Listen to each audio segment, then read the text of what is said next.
Hi guys, welcome back to my channel SSMB 29. మన దర్శక ధీరుడు ఎస్ఎస్ రాజమౌళి గారు సూపర్ స్టార్ మహేష్ బాబు గారి కాంబినేషన్ లో వస్తున్న సినిమా ఎస్ఎస్ఎంబి 29. ఈ సినిమా నుంచి ఈ రోజు నవంబర్ 15వ తారీఖున మన సూపర్ స్టార్ మహేష్ బాబు గారి లుక్ అండ్ అలాగే టైటిల్ అనౌన్స్మెంట్ ఉండబోతుంది. అండ్ అలాగే గ్రాండ్ ఈవెంట్ కూడా పెట్టి first look title glimpse release చేస్తామని చెప్పి వాళ్ళైతే ఆఫీషియల్ గానే అనౌన్స్ చేయడం జరిగింది. సో ఈ రోజు నవంబర్ 15వ తారీఖు ఈ రోజు ఈవెంట్ పెట్టారు. మన సూపర్ స్టార్ మహేష్ బాబు గారి ఫస్ట్ లుక్ అండ్ అలాగే టైటిల్ అనౌన్స్మెంట్ అయితే ఈవెంట్ లో గ్రాండ్ గా అయితే లైవ్ కాస్ట్ అయితే పెట్టడం జరిగింది. సో ఇలా ఉంది అసలు టైటిల్ ఏంటిది, ఎస్ఎస్ఎంబి 29 టైటిల్ ఏంటిది, మన super star Mahesh Babu look ఎలా ఉంది అనేది ఈ వీడియోలో క్లియర్ గా క్లుప్తంగా మాట్లాడుకుందాం గైస్. వీడియో మాత్రం ఎక్కడ స్కిప్ చేయకండి, లాస్ట్ వరకు చూడడానికి ప్రయత్నించండి, కంపల్సరీగా లాస్ట్ వరకు చూడండి. సో నేనైతే చాలా మాట్లాడాలా, జస్ట్ ఒక 3 minutes లోనే ముగించేద్దాం. నిజంగా చాలా అంటే చాలా మాట్లాడాలా.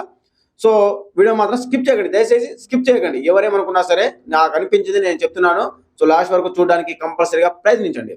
So let's start the video. So ఇక టాపిక్ లోకి వెళ్తే మన సూపర్ స్టార్ మహేష్ బాబు గారి లుక్ ని చాలా అంటే చాలా రోజులుగా నానుస్తూ అయితే రావడం జరిగింది. సో ఫైనల్ గా మన సూపర్ స్టార్ మహేష్ బాబు గారి లుక్ అయితే రివీల్ చేయడం జరిగింది. సో ఒకసారి చూడండి లుక్ మీరు కూడా ఎలా ఉందో. సో ఇది గైస్ లుక్ అయితే ఇది. సో ఈ లుక్ చూసిన తర్వాత నాకు ఎలా అనిపించింది. అండ్ అలాగే ఎస్ఎస్ఎంబి 29 మూవీ వారణాసి టైటిల్ అయితే కన్ఫర్మ్ చేయడం జరిగింది. సో ఆల్రెడీ ఇది ప్రచారంలో ఉన్న టైటిల్ ఎప్పటి నుంచో కన్ఫర్మ్ అయింది అని చెప్పి ఆల్రెడీ సోషల్ మీడియా వేదికగా ప్రచారంలో నడుస్తున్న టైటిల్ ఇది, ఎప్పటి నుంచో ఫస్ట్ నుంచి ఉన్న టైటిల్ ఇది. సో అదే టైటిల్ అయితే కన్ఫర్మ్ చేయడం జరిగింది. వారణాసి అనే టైటిల్ అయితే కన్ఫర్మ్ చేయడం జరిగింది. So Varanasi title okay. So ప్రపంచ దేశాలు తిరిగే ఒక వ్యక్తి కథ ఇది. సో అన్ని దేశాలు, ఇప్పటి వరకు మన ప్రపంచంలో ఎన్ని దేశాలు ఉన్నాయో అన్ని దేశాలను తిరిగే సంచారి. సో మనం క్లియర్ గా అర్థమవుతుంది, గ్లోబ్ ట్రేడ్ అంటేనే ప్రపంచ దేశాలు మొత్తం తిరిగే యాత్రల కోసమో ఏదో ఒక ఆశయం కోసమో తిరిగే ఒక వ్యక్తి కథ ఇది వారణాసి. సో ఇది మనకు క్లియర్ గా అర్థమవుతుంది. సో ఇక వారణాసి టైటిల్ ఓకే, కానీ మన సూపర్ స్టార్ మహేష్ బాబు గారి లుక్ కూడా ఓకే, పర్వాలేదు అంతే. జస్ట్ నాకు ఎక్స్ట్రాడినరీగా అయితే అనిపించలేదు కానీ నిజంగా చాలా అంటే చాలా డిసప్పాయింట్ అయినాను నేను ఫస్ట్ గా. ఎందుకంటే ఒక్కసారి గ్లిమ్స్ చూసిన తర్వాత, ఈ టైటిల్ అనౌన్స్మెంట్ చూసిన తర్వాత, ఈ చిన్న ప్రోమో చూసిన తర్వాత నాకైతే చాలా అంటే చాలా డిసప్పాయింట్ అయ్యాను. నాకైతే నచ్చలేదు, నిజంగా నచ్చలేదు. సో ఎవరేమనుకున్నా సరే, ఎవరైనా తిట్టుకున్నా సరే, నాకు అనిపించింది నేను చెప్తున్నాను. మెయిన్ గా ఒక టెంపుల్ ఉంది, బ్యాక్గ్రౌండ్ లో ఒక టెంపుల్ కనబడుతుంది. అండ్ అలాగే ఒక ఎద్దు మీద మన సూపర్ స్టార్ మహేష్ బాబు గారు అయితే వస్తున్నారు. అసలు ఏ మాత్రం నాకు సాటిస్ఫైని కలగజేయలేదు. ఇన్ని రోజులు నానుకుంటూ వచ్చారు కదా, కనీసం ఒక చిన్న గ్లిమ్స్ ఏదో ఒకటి. సరే ఈవెంట్ ఉంది, సో ఫైనల్ గా ఒక గ్లిమ్స్ లో లేదా ఏదైనా సర్ప్రైజ్ ప్లాన్ చేస్తున్నారో మేబీ చూడాలా లాస్ట్ వరకు.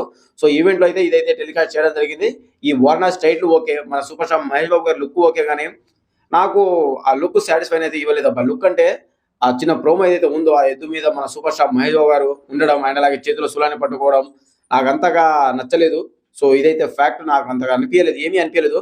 లిటరల్లీ నేను ఎంత ఎక్స్పెక్టేషన్ పెట్టుకున్నానంటే నిజంగా ఈ టైటిల్ అండ్ అలాగే ఈ సినిమా పైన, ఈ ఫస్ట్ లుక్ పైన, మెయిన్ గా మన super star Mahesh Babu look పైన నాకున్న అంచనాలు అయితే నిజంగా ఏ రేంజ్ లో వెయిట్ చేశానంటే, చివరికి ఈ ఫస్ట్ లుక్ చూసి నిజంగా గడ్డాలతో పెద్ద పెద్ద హెయిర్ తో మీసాలు పెంచుకొని వేరే రేంజ్ లో కనిపిస్తారు. అదే చిన్న చిన్న హెయిర్ కి ఉంది. అండ్ అలాగే మీసాలు కూడా పెద్దగా కనిపించలేదు. అండ్ అలాగే హెయిర్ కూడా నాకు పెద్దగా ఏమి అనిపించలేదు. జస్ట్ ఓకే అబ్బా, అంతగా ఓవర్ ఎక్స్పెక్టేషన్ పెంచే రకంగా అయితే నాకైతే ఏం అనిపించలేదు.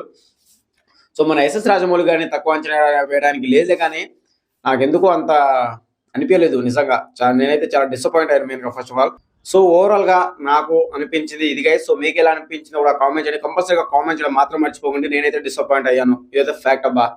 నాకున్న ఎక్స్పెక్టేషన్స్ ఏ రేంజ్ లో ఉన్నాయంటే ఆ రేంజ్ లో ఉన్నాయి, కానీ ఆ రేంజ్ కి తగ్గ లుక్ ని, ఆ రేంజ్ కి తగ్గ గ్లిమ్స్ ని, ఆ రేంజ్ కి తగ్గ ప్రోమోని అయితే రిలీజ్ చేయలేదు. నిజంగా చెప్తున్నాను కదా, నేనైతే డిసప్పాయింట్ అయ్యాను. సో చూద్దాం, ఇంకా ఏమైనా సర్ప్రైజ్లు ప్లాన్ చేశారేమో మన దర్శక ధీరుడు ఎస్ఎస్ రాజమౌళి గారు. చూద్దాం ఈవెంట్ లో పూర్తయ్యేసరికి. సో ఇది గైస్ ఓవరాల్ గా. సో నాకు అనిపించింది నేను చెప్పాను. సో మీకేమనిపించింది కూడా కామెంట్ చేయండి. కంపల్సరీగా కామెంట్ చేయడం మాత్రం మర్చిపోకండి. ఈ టైటిల్ అండ్ అలాగే మన సూపర్ స్టార్ మహేష్ బాబు గారి లుక్ అండ్ అలాగే ఇటు పృథ్వీరాజ్ గారి లుక్, ప్రియాంక చోప్రా గారి లుక్, ఇవన్నీ లుక్లు చూసిన తర్వాత అండ్ అలాగే టైటిల్ అనౌన్స్మెంట్ విన్న తర్వాత, టైటిల్ పేరు విన్న తర్వాత మీ ఒపీనియన్ ఏంటిది అనేది కూడా కంపల్సరీగా కామెంట్ చేయడం మాత్రం మర్చిపోకండి. సో ఇది గైస్ ఓవరాల్ గా మరొక ఇంట్రెస్టింగ్ అప్డేట్, మరో డెప్త్ వీడియోతో మీ ముందుకైతే రావడానికి ప్రయత్నిస్తాను కంపల్సరీగా. రేపు అసలు ఏంటిది అనేది బ్రేక్ డౌన్ వీడియోతో మీ ముందుకైతే వస్తాను. సో వెయిట్ చేయండి. Thank you.